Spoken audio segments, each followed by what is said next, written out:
Hey, what's up, y'all? It's your man G-Wade holding it down, G-Wade Podcast, and we are still here at the all-white party for the Heritage Fund for the Atlanta Medical Association, and it's an amazing night. If we turn the camera around, and we'll show y'all some footage of all the medical physicians, African-American doctors just coming out and supporting such a wonderful event. And I have the privilege of sitting here with Dr. Priscilla Hubbard, the Chief Operating Officer of both organizations. That is the Heritage Fund and the Atlanta Medical Association. How are you doing this evening? I am doing very well. I'm glad it was a wonderful event. It was for a worthy cause. You know, we're raising scholarship funds for minority medical school students at 3 prestigious medical schools, which is Howard University College of Medicine, Morehouse School of Medicine, as well as Meharry College of Medicine. Now, how important is this organization to the African American community? It's very important because we were established back in 1890, and we were established because at that time African American physicians were not able to practice where they wanted to practice. Down at Grady, they had 2 sections. They had a section for the coloreds, and then they had a section for those the PWIs, as we said. So from there, they wanted to find an organization where they can be able to come together as African American physicians, because we have very influential physicians in every regard. So we formed this organization back in 1890. And how long have you been a member? I have been a part of this association since 2010. 2010. Okay, yes. That's awesome. Now, I've been asking this question, because the percentage of African American doctors is a low percentage, in that 5 to 8 percentile range. How important is it to get in front of the soon-to-be medical students and to encourage them to pursue and to continue pursuing education in the field? It's very important because, as you know, in some of the rural areas, they do not have physicians. Some people have to go 20, 30, sometimes 40 miles just to get a physician. And a lot of students right now, they want family medicine to be able to go into primary care, because in that regards, if it get those particular patients be able to get exposure, get the care that they need, so that they not have to travel as far. So it's very important right now. Not only that, just physicians, well, we're looking for African American or even male physicians, because women are superseding the physicians going into medical school. Now, walking into a medical practice, how important is it to see people who look like you? It's very important to see people that look like you, because they understand who you are as an African American. Not to say the other physicians not, because they are definitely required to make sure they're exposed to all nationalities, but it makes you feel better when you have someone of the same skin as yourself and understand the things that you go through as an African American. So yeah, it's very, very important. Now, when approaching colleges, were those particular colleges targeted in particular, or how were they targeted, in fact? Majority of our physicians who are part of the association actually graduated from those prestigious medical schools. And because they are supporting minority medical schools, that was a very, very important initiative for us to go to those schools, to support those minority medical students, because they're in such financial debt going out of medical schools. When a student leaves medical college, they're over $250,000 in debt.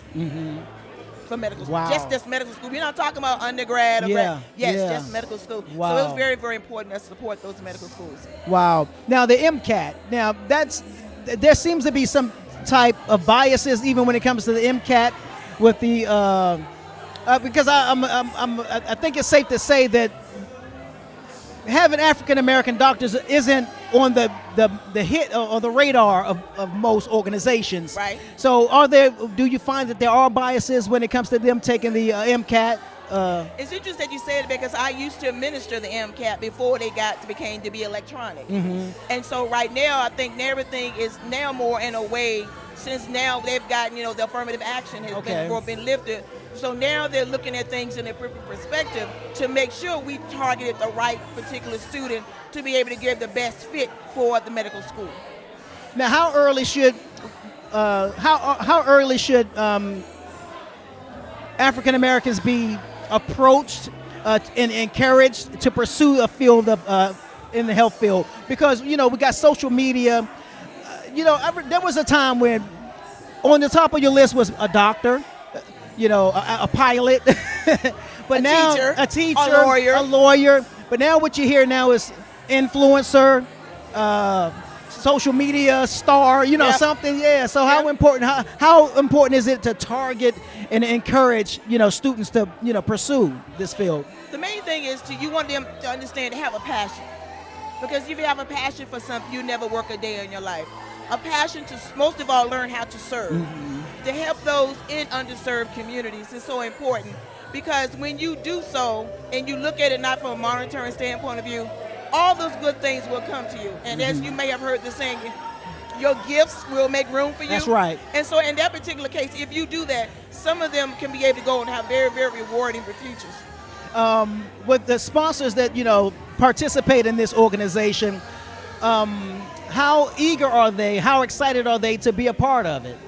Oh, they're very excited because it's very rare that you as a person want to come in to get exposure to 50 to 60 physicians at one time. Because you cannot walk into their doctor's office and say, I want an appointment with you. And now you can't even go into some of them in group practice because of the fact that they are now in those practices. So it's very important you be able to be a part of coming into an event like we have tonight. That you're in a room with over 60 plus physicians and you get an opportunity to talk with them, talk about who you are and what you can bring to their practice.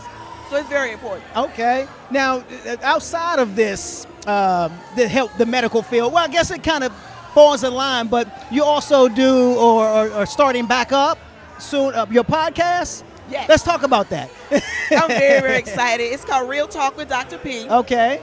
And it talks about everything that's real in the community. Okay. I go in, I rip the Band-Aid off, and I keep it real 100. Okay. And I feel like that's what we need right now to have things on a real basis. And as we say, I go ahead and we just go and spill the tea. Okay. we go and we spill the tea, put it in the cup, and we sip on it. Sip on it. Yes. That is awesome. Now, if people want to find out more about you, the organization, your podcast, where do they go? Well, if you want to find anything about the Atlanta Medical Association and Heritage Fund, you can go to www.atlmed.org. And we'd be more than happy to find out everything about both of the associations and the organizations. And then for myself, right now I'm in transition because we're getting ready to do something totally different. I'm getting ready to do my book. Okay. So I'm getting ready to go out and start doing a book tour for that as well. Awesome. So it's a lot of things I got brewing. My publisher and my marketing people won't let me say but a few things, but all we know is a lot of great things are coming soon. Okay. So I'm very excited about that. I do motivational speaking as well. Okay. And I'm very excited about that because I am very open to say I am a domestic violence survivor. So I go and do speaking topics to women and men who might have been mentally, physically, and emotionally abused. So it's very important that those individuals understand you can have victory beyond the veil, victory and have healing beyond your past. Yeah. One last question. Ask a Black doctor. Now, I guess that was kind of formed or created during COVID? Yeah, that was formed by now board member for the Heritage Fund, Dr. Frank Jones. Yes. Now, how important is that? Very important because, again, I say earlier, you can ask a question that you know that's related to you as an African American. And you'll hear from people who have, who look like you, who talk like you. You understand your issues and your problems or your medical conditions that you have. And they'll be able to answer those questions for you in a timely manner. That is awesome. Well, Dr. P, Real Talk with Dr. P. I like that. Well, I'm looking forward to checking out your podcast. And what is the title of the book? It is called Victory Beyond Your Past. Victory Beyond Your Past. Victory. Healing towards victory. Yes. I love it. I love it. And we can find that over all your... You'll be able to find it on Amazon. It will be on Kindle as well. Okay. And it also be on hard copy. Oh, cool deal. That is so awesome. Once again, I thank you so much. You guys are doing an amazing job. You've been on it this all evening. I've been watching you.